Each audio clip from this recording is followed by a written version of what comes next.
숨쉬는 성경, 숨쉬는 삶. 숨숨 성경 읽기에 오신 여러분들을 환영합니다. 박대웅 목사입니다. 안녕 목사입니다. 안녕하세요. 안녕하세요. 네, 목사님 안녕하세요. 지난주 우리는 욥의 온전함에 대하여서 완벽한 신앙이 아닌 겉과 속이 투명한 신앙이다라는 어떤 재해석을 소개받았는데요. 개인적으로 생각으로는 신학에 있어서 코페르니쿠스적인 전환적 재해석이 아닌가. 왜냐하면 너무나도 완벽함에 대해서 우리가 너무 이렇게 욕심을 그동안에 부렸고 도전을 받았었는데 좀 한결 마음이 좀 편해진 것 같아요. 내 있는 모습 그대로 하나님 앞에 나아가는 것도 온전함이다. 이 이야기를 들어가지고요. 네, 코페르니쿠스까지는 아니고요. 이제 양 목사님이 그게 좀 은혜가 되셔서 그런 거고요. 사실은 욥기를 조금만 깊게 읽는 사람들이면 그 정도는 웬만큼 다 동감하는 그런 부분입니다.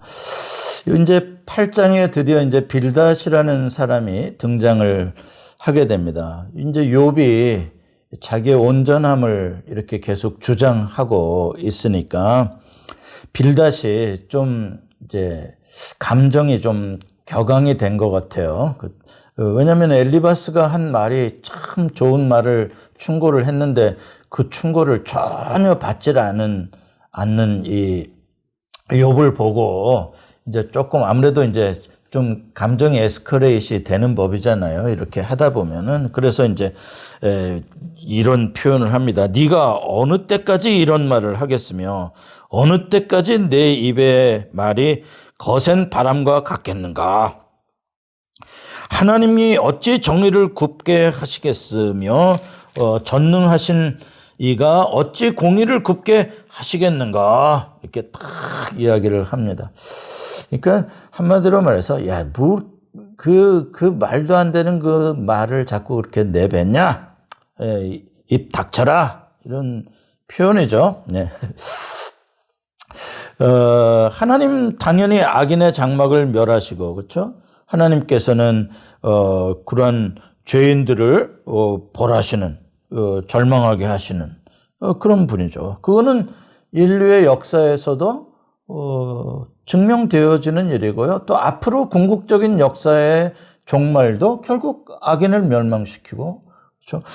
하나님을 잊어버린 자들에 대해서도 절망하게 하시는 심판을 하실 겁니다. 자, 그렇게 하면서 이제 욥에게 빨리 이 하나님을 깨닫고 네가 빨리 정의를 찾는 회개를 해야 된다. 그러니 이제 회개를 하면 너에게 이제 좋은 길이 열리게 될 거다. 그러면서 그 유명한 8장 7절 말씀을 하시죠.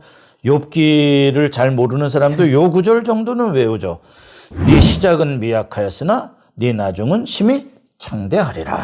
그렇죠? 요게 이제 빌닷이 한 말입니다. 이 말 자체가 틀린 말 아니고요. 맞는 말이죠. 맞는 말인 수 있으나 그러나 언제나 맞는 말은 아니고요. 그리고 경우에도 지금 맞지 않는 그런 적용이 되고 있습니다. 엘리바스처럼 성급한 적용을 하고 있는 사실은 그런 대목이네요. 근데 그동안 저희는 이걸 가지고 설교를 많이 들었거든요. 마치 제가 말씀드렸잖아요. 설교할 거리가 없으면요. 제가 목사님들에게 힌트 드릴게요. 야, 이거 설교 뭐 해야 되냐 그러면 얼른 욥기 펴가지고요. 오늘은 엘리바스가 한 말. 네, 다음 주에는 빌닷이 한 말. 그걸 그대로 설교에다가 이렇게 조금만 각색해서 쓰면요. 금방 3페이지, 4페이지 나옵니다. 진리이지만 성급한 적용이라기 때문에 맞지 않는 거. 우리도 적용만 잘하면 되겠네. 근데 성급할 수밖에 없는 거예요. 왜냐하면 자기가 너무 옳다고 생각하기 때문에 내가 너무 옳고 내가 너무 정의롭다고 하면 이게 참지 못하는 게 있거든요. 빨리 그걸 말해주고 싶어가지고. 그렇죠. 그래서 그리스도인들이 입만 살았다라고 하는 게 그리스도인들이 엄청 아는 것 같거든요. 하나님의 도도 아는 것 같고, 인생도 아는 것 같고. 그러니까 사람들 무슨 문제만 생기면 그냥 말로 그냥 빨리 가서 그걸 설명해 주려고 이렇게 하는 거죠. 두 번째 친구 빌닷이 이제 처음으로 등장하는데 그가 보기에는 욥이 선을 넘었다라고 생각하는 거죠. 자기가 생각하는 넘지 말아야 하는 선을 넘었나? 물론 그건 이미 엘리바스나 모든 사람들이 보는 거고요. 그렇게 질문하고 하나님 앞에서 감정을 토로하고 이렇게 하는 것들은 아주 무지하고 무식한 그 무지랭이들이나 하는 그러한 거지.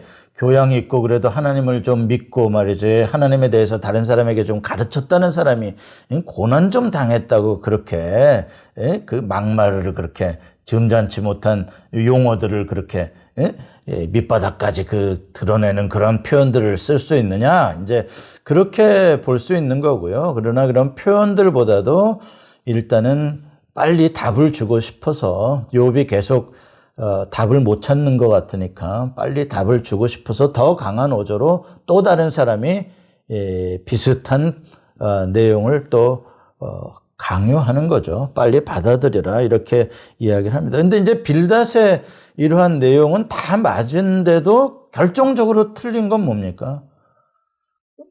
욥이 지금 죄를 안 짓고 지금 고난을 당하고 있다는 걸 모르는 거예요. 그게 결정적으로 틀린 거거든요. 그러니까 말이 안 되는 경우죠. 그러니까 만약에 참 아이러니한 건데 엘리바스나 빌닷이나 소발이 사실 욥이 걔네들보다 더 지금 의롭잖아요. 그렇죠. 하나님이 욥처럼 순전하고 의로운 자가 세상에 없느니라 그랬잖아요. 사실 하나님이 인정해 준 사람이에요. 그러니까 비교가 안 돼요. 지금 얘네들 수준에는 욥이 훨씬 위에요. 얘네들은 그걸 알까 몰라. 모르니까 이러겠죠. 그렇죠? 그렇죠. 그러니까 사람이요. 정말 자기에게 도취되면은 이렇게 참 어리석은 짓을 하는 거예요. 욥은 자기네들보다 훨씬 의로운 단계에 있는데 그 사람한테 갖다 대고 손가락질하면서 너 죄인이야, 너 회개해 이러고 있으니 이걸 진짜 알게 되면 어떻게 될 것 같아요? 욥이 우리보다 100배나 더 의로웠다는 걸 알게 되면 어떨 것 같아요? 얼마나 얼굴 뜨거워지겠어요. 아유, 욥 진짜 미안하다. 그런 낯뜨거운 짓을 이렇게 하고 있는 거죠. 이게 격앙됐다라는 건 좀 흥분한 건가요? 아니면 화를 막 냈다라는 건가요? 왜 그렇게 그래도 친구인데 고통받고 있는 친구한테 그렇게 격앙할까? 화까지는 아니지만은 항상 우리가 논쟁할 때 보면요. 바른 말 하는 사람이 더 빨리 흥분합니다. 한번 보십시오. 바른만 하는 사람이 막 속 터져 죽겠다고 가슴을 치고요. 부부싸움 할 때도요. 바른말 하는 사람이 큰 소리를 칩니다. 그게 사람의 심리예요. 그래서 지금 빌닷이 그런 자기가 옳음에 대한 격앙이죠. 왜냐면 그걸 상대방이 바로 받아들여 버리면 좋은데 그걸 자꾸 리지스트 하잖아요. 저쪽에서 반론을 제기하고 안 받고. 그러니까 막 답답한 거죠. 왜냐면은 빌닷이 보기에는 인과응보의 똑같은 법칙으로 보면은 분명히 이건 흑백 논리거든요. 회색지대가 없는 겁니다. 이건 죄 졌으니까 벌 받고, 죄 안 지면 복 받고, 이거 딱 나오는 거예요.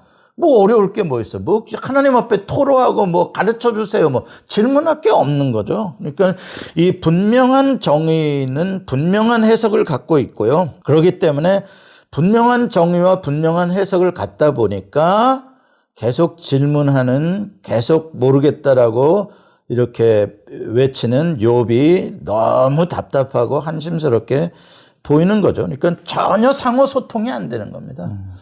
상호 소통이라는 거는 욥이 왜 이런 말을 하는지를 들어줘야지 되는 거잖아요. 근데 지금 엘리바스도 그렇고 빌닷도 그렇고 전혀 들으려고 하지 않거든요.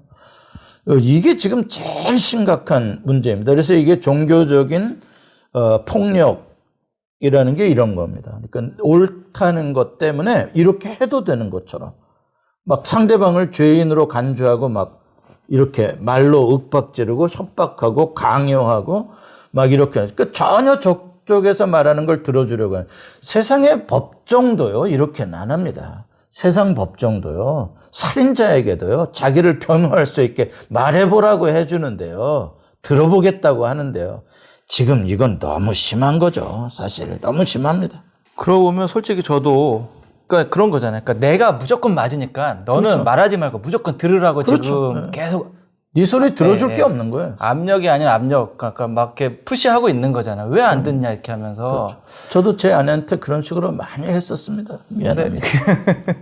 근데 이게 마치 좀 그런 거랑 좀 이게 비교가 될지는 모르겠는데 우리가 좀 그런 자세를 종종 많이 취하는 것 같아요. 자녀들을 훈육할 때도 그럼 아이들이 잘못했으니까 내가 이제 나는 잘못한 거를 가르치는 거니까 당연히 화를 내도 그럼요. 된다라고 이렇게 생각하는데 그럼요. 그런 자세는 좀 좋은 게 아니거든요. 그럼요. 항상 그게 옳다고 그래서 옳은 것이 폭력화되기가 너무 쉬운 거예요. 왜냐하면 폭력을 금방 정당화시킬 수 있잖아요. 옳기 때문에 큰 소리 칠 수 있는 거고요. 옳기 때문에 주먹질 할 수 있는 거고요. 왜냐하면 정당한 처벌이니까요. 이런 것들. 이렇게 이 옳음에 대한 것이 이 폭력을 띨 수 있는 가능성은 역사에서 다 말해주고 있는 거고요. 종교 전쟁도 전형적인 옳음에 대한 폭력성입니다. 그리고 상호 소통을 옳기 때문에 하지 못하는 거고요. 내가 옳은데 제가 틀리는데 어떻게 소통을 합니까? 그거는 타협이잖아요. 그러니까 나의 정의로는 안 되는 거죠.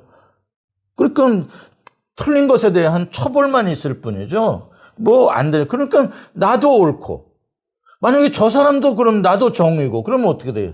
소통이 안 돼요. 둘 중에 어느 놈이 빨리 때리고 어느 힘센 놈이 그냥 없애냐의 싸움이 되는 거죠. 다 종교전쟁이 그랬고요. 예수님도 다 그래서 폭력에 십자가를 지셨잖아요. 폭력. 엄청난 종교 폭력을 예수님이 당하신 거잖아요. 왜 제사장들이 그렇게 대제사장들이 예수를 십자가에 못 박으라고 그랬겠어요? 자기네들이 옳으니까 저런 이단자들 말이죠. 하나님 모독하는 자는 죽여야 된다. 저렇게 하는 거예요. 중세에도 뭐 여러분 아시잖아요. 카톨릭 교회가 뭐 패스트 돌고 막 이럴 때 마녀라고 그래가지고 뭐 엄청 많이 죽였거든요. 막 세상에 불태워 죽이는 게 그게 기독교의 사랑입니까? 그러니까 어디까지 인간이 이 거짓된 교리로 악랄할 수 있는지 무서워요. 역사를 보면요. 지금도 사실 그런 모습들이 너무 많이 보이고요. 나는 무슨 파다, 나는 칼빈주의자다. 그러면 한번 칼빈주의자는 뭐 알미니언주의자, 뭐 저것들은 이단 좀 비스꾸리한 거야. 막 죄송합니다. 제가 칼빈주의자들 전혀 뭐 그거 하자는 게 아니고요. 우리가 한번 다시 생각해 보자는 무엇인가가 절대화되다 보면 우월감을 갖게 되고요. 나의 옳음이 되다 보면 판단하게 되고요. 그러면 소통을 못 하게 돼요. 저 사람이 말하고자 하는 메시지를 못. 하나님이 그걸 제일 싫어하는 거거든요. 하나님을 단순화시켜 버리는 거. 하나님을 흑백 논리로 설명하려고 하는 거. 지금 이걸 하나님이 제일 엘리바스나 빌닷이나 소발에게 제일 미워하시는 거거든요. 하나님은 굉장히 다양하신 분이에요. 사실 엘미니안주의도 성경에 있잖아요. 그렇죠. 인간의 자유의지라는 것도 성경에 있고. 그러니까 그런 것들에 대해서 우리의 믿음의 폭을 어떤 경우에는 이렇게 적용을 하며 키워갈까 전체적인 규모로서의 하나님을 발견하려고 해야지 뭐 하나 딱 왁구 하나 만들어 놓고 딱 그거 아니면 아니다. 세상에 하나님이 그 속에 어떻게 들어갑니까? 인간이 만든 원리 속에요. 그건 교만이죠.